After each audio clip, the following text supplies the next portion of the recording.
Assalamualaikum warahmatullahi wabarakatuh. Salam sejahtera semuanya. Perkenalkan, nama saya Saskia Kanisa Puspanika STMAB. Saya di sini selaku dosen program studi Teknik Logistik, Fakultas Pendidikan Teknik dan Industri, Universitas Pendidikan Indonesia. Saya merupakan lulusan Magister Administrasi Bisnis dengan bidang keilmuan S1 Teknik. Oleh karena itu, di Teknik Logistik ini saya ingin menggabungkan antara manajemen beserta dengan keteknikan atau untuk industri. Jadi di sini saya mengampu estimasi biaya untuk menjembatani keperluan industri dan kebutuhan para mahasiswa.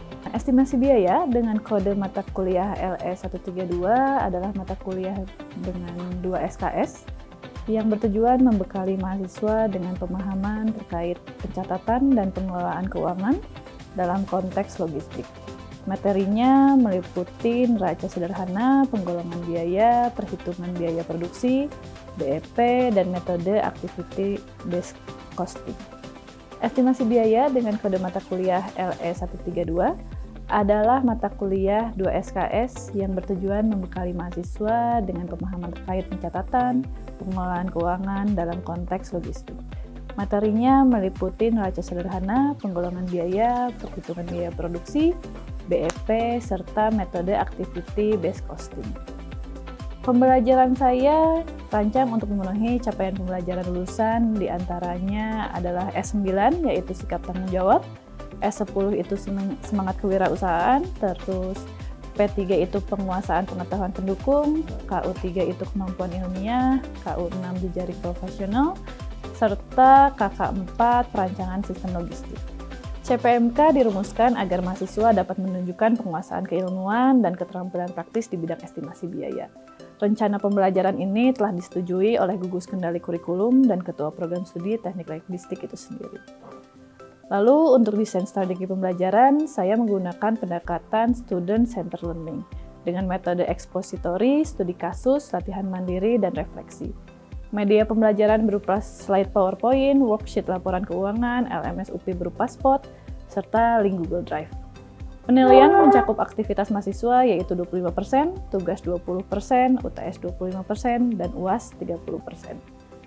Dalam sesi ini, mahasiswa diberi studi kasus transaksi logistik, mereka menyusun jurnal umum, buku besar, laporan laba rugi, dan arus kas. Saya mendorong interaksi melalui pertanyaan reflektif seperti mengapa pencatatan biaya penting dalam logistik, dan diskusi kelompok untuk membangun pemahaman kolektif. Untuk refleksi mahasiswa, setelah latihan, mahasiswa diajak berefleksi diri.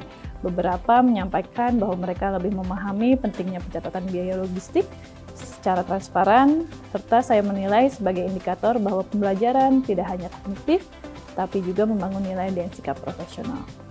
Sebagai dosen, saya aktif dalam pelatihan pembelajaran digital, penyusunan RPS, riset bidang logistik, dan pengabdian kepada UMKM.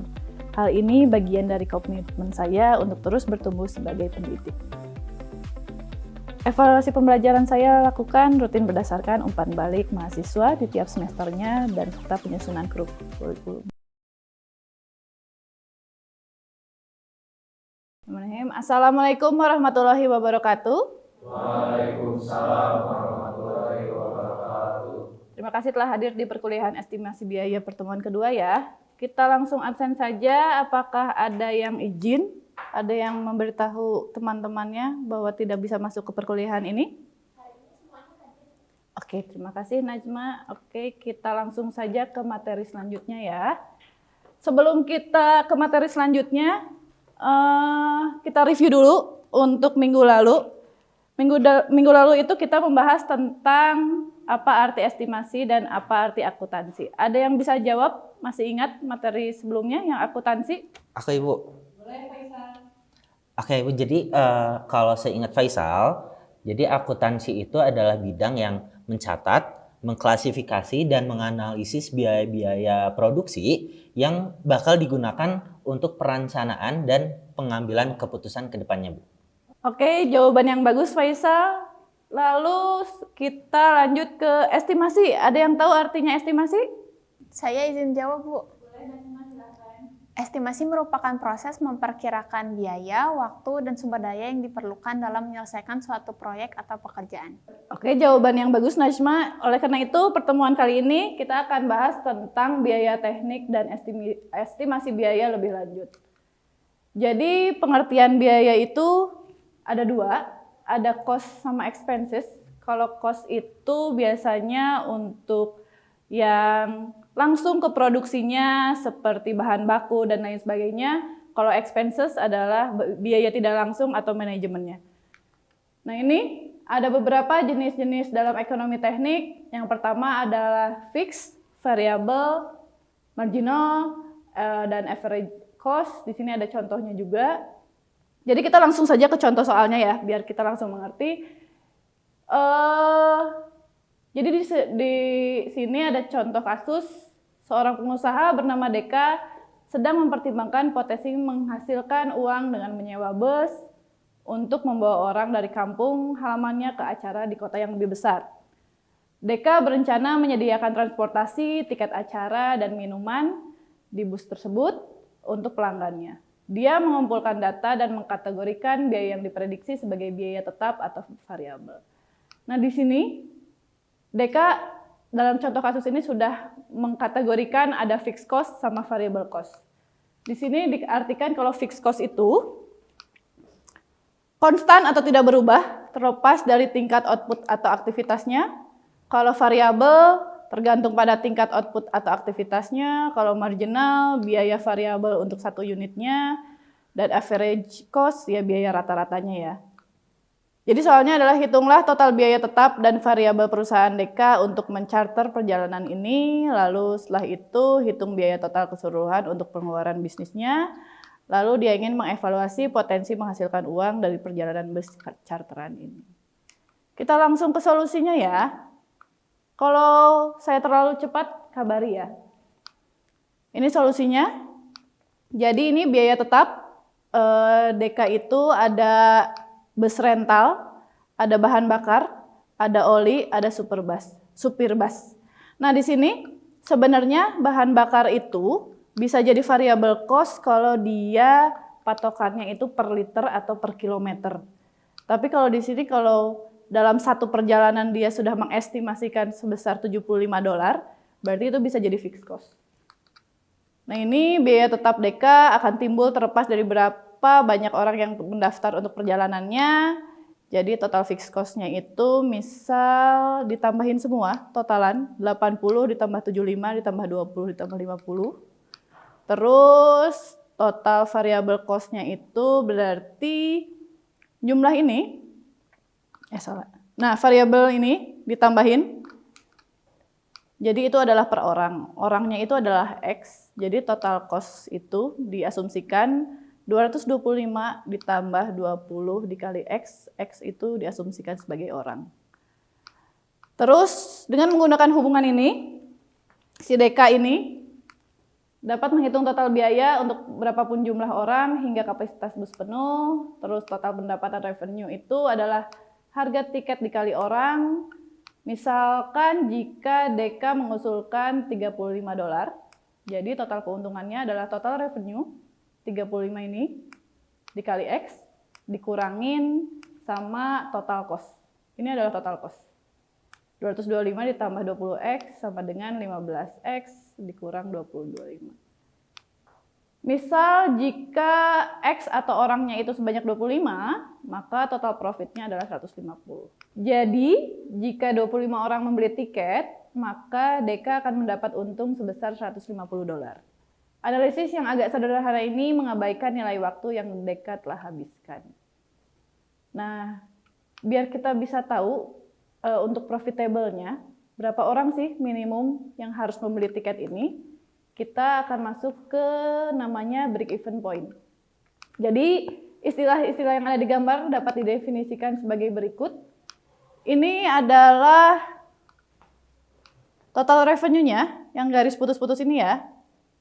Terus ini total cost. Nah, di sini itu bagian kiri itu sebelum mereka berdua bertemu. Ini ada loss apa ya? Kerugian. kerugiannya. Nah, habis dari sini sebelah kanannya itu adalah keuntungannya. Jadi untuk sampai ke break even ini, cara menghitungnya adalah total cost sama dengan total revenue.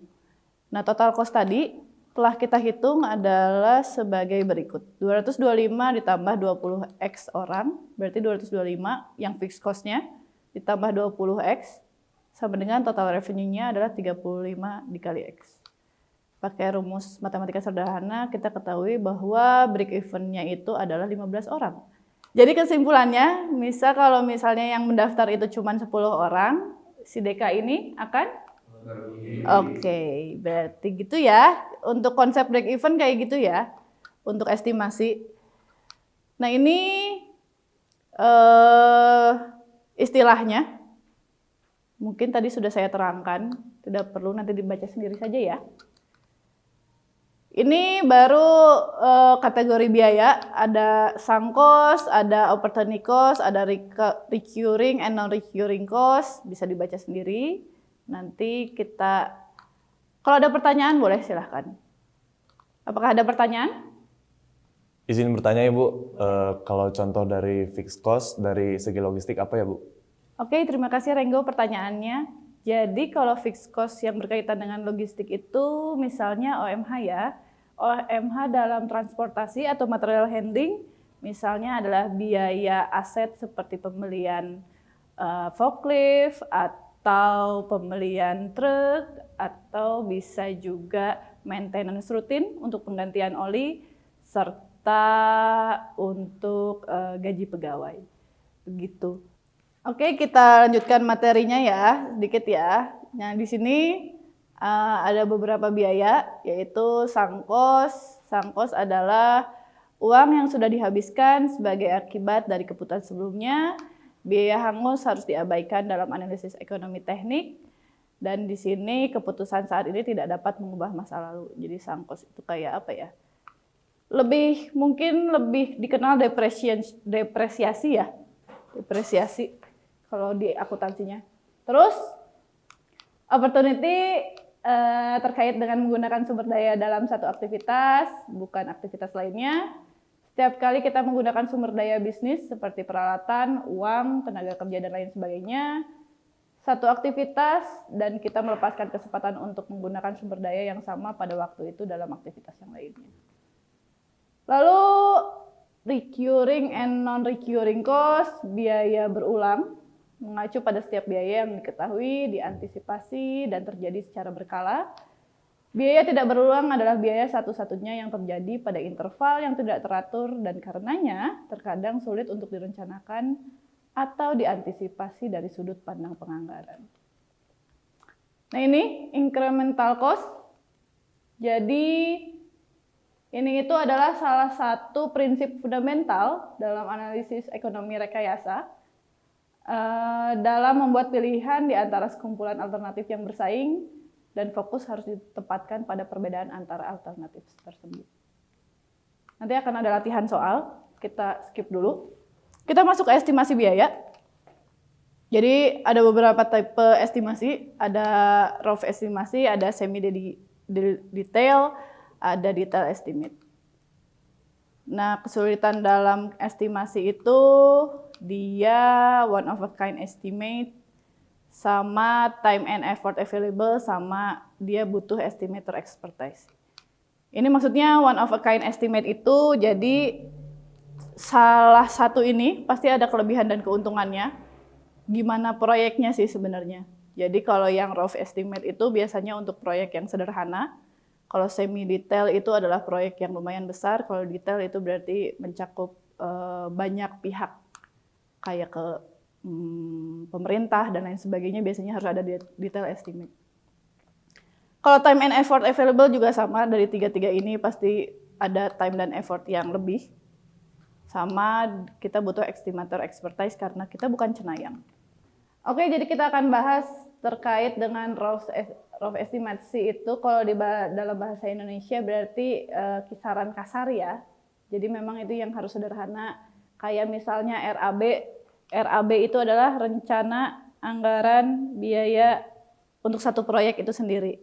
Nah, kalau semi detail berarti misalnya dalam RAB itu nggak totalannya aja, tapi misalnya satu item berapa rupiah atau berapa dolar dan lain sebagainya. Kalau detail adalah sampai merek tertentunya. Itu mungkin perbedaannya dari rough estimate, semi detail estimate sama detail estimate. Makanya dibutuhkan time and effort available, butuh waktu untuk nyarinya, butuh usaha untuk nyarinya, apalagi misalnya kalau dia tidak ada di dalam negeri ya, si barangnya ya. Terus estimator expertise, bagaimana dia bisa tahu harga sekarang atau enggak dia tahu harga 5 tahun ke depan, seperti itu. Oke, kita langsung ke soal. Nah ini. Di sini Philip memilih antara model A yang budget model atau model yang murah atau model B yang punya lebih banyak fitur tapi lebih mahal. Di sini incremental cost-nya berapa jika dia memilih model B daripada model A. Oke, siapa yang mau jawab? Ya boleh Pak Herza, silakan ke depan.